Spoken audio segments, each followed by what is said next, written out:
So guys, अगर आप मेरे एक्टिव लिसनर हो तो आपको पता होगा कि कैसे रोंडा राउजी ने WWE roster and Vince McMahon के बारे में अपनी ओपिनियन दे दी एंड चीजें एक्सटेंड करते हुए अभी अप्रैल 4 2024 को उनकी ऑटोबायोग्राफी आ रही है जिसका नाम है our fight. So if you are interested तो इस ऑटोबायोग्राफी को जरूर पढ़ना। रोंडा राउजी के बारे में आपको बहुत कुछ जानने मिलेगा। बाकी अगर आपके मन में ये सवाल रह कर उठ रहा है कि क्या रोंडा राउजी कभी डब्ल्यूडब्ल्यूई में वापस भी आएंगी, तो देखो आंसर है बिल्कुल भी नहीं। खुद उन्होंने देखो अभी हाल ही में बता दिया है कि उनका कोई भी प्लान नहीं है और ऐसा कोई माइंडसेट भी नहीं है कि वो डब्ल्यूडब्ल्यूई में वापस आ जाए। उन्होंने जो करना था वो कर चुकी है। वैसे नेवर से नेवर वाला रूल तो इनके लिए भी अप्लाई होता है, but she is Ronda freaking Rousey यार, the baddest woman on the planet. अगर उन्होंने कुछ कहा है तो कुछ सोच समझ के ही कहा होगा, तो हमें तो उनकी बात माननी ही पड़ेगी। जैसे आपको ये बात माननी पड़ेगी कि इस वीडियो को आपको एंड तक पूरा देखना है और लाइक एंड सब्सक्राइब करना है। एंड नाउ आप देख रहे हैं रेसलमेनिक्स एंड सब्सक्राइब करना तो बनता है। वेल अभी हाल ही में AEW का रैम्पेज शो जस्ट एंड हुआ है। वो टोरंटो कनाडा से हो रहा था। टोरंटो के सारे ही फैंस वहाँ पर आए हुए थे। पता है क्यों? क्योंकि वहाँ पर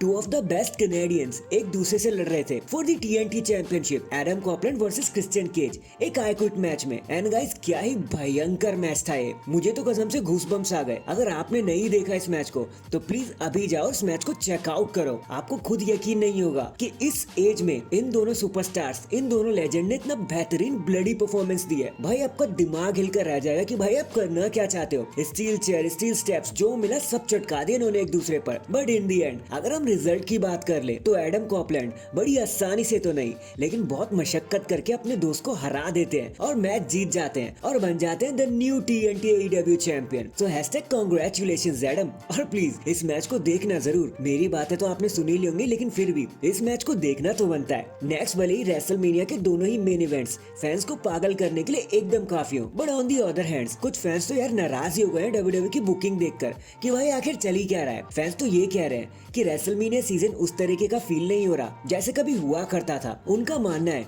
कि WWE अपने वीकली शोज पर जरा भी काम नहीं कर रही। बस उनके main event and opening segment ही अच्छे होते हैं, बाकी तो पूरा शो एकदम वेस्ट चला जाता है नॉनसेंस स्टाइल में। ज्यादा कुछ समझ नहीं आता जो पूरे शो का मजा बिगाड़ देता है। और सच कहूँ तो कहीं ना कहीं हमारा भी देखो यही मानना है कि रेसलमेनिया के मेन इवेंट्स को छोड़कर WWE शो को बस ऐसी रैंडम बुक कर देती है। ऊपर से बेली तो अभी भी उनकी रिस्पेक्ट का वेट कर रही है कि कब उनके साथ जस्टिस होगा। आखिरकार वो भी तो रॉयल रंबल विनर है भाई, उनको भी तो थोड़ी रिस्पेक्ट मिलनी चाहिए। वो भी डिजर्व करती है कुछ रिस्पेक्ट, बट क्या ही कर सकते हैं। This is how the WWE works. उन्हें तो जो करना होता है वो वही करते हैं। अगर लास्ट मंडे नाइट रॉ की बात कर ली जाए तो वहाँ पर 4 से 5 टैग टीम मैचेस थे जिनका लिटरली कोई मतलब ही नहीं था। बस टाइम भरने के लिए किया हुआ था WWE ने। वो एटलीस्ट कोई स्टोरी लाइन तो ऐड करते, बट नहीं, WWE ने सब कुछ फ्लैट बुक कर दिया। अब पता नहीं WWE इस चीज को सुधारेगी कब। वैसे अब तो टाइम भी नहीं है इसे सुधारने के लिए। तो जैसा भी दिख रहा है भाई देख लो आप लोग, WWE कुछ नया नहीं करने वाली। इन दी एंड रेसलमेनिया 40 के लिए कुछ और अपडेट सामने निकल कर आई हैं। तो चलो मैं आपको जल्दी से बता देता हूँ। तो सबसे पहले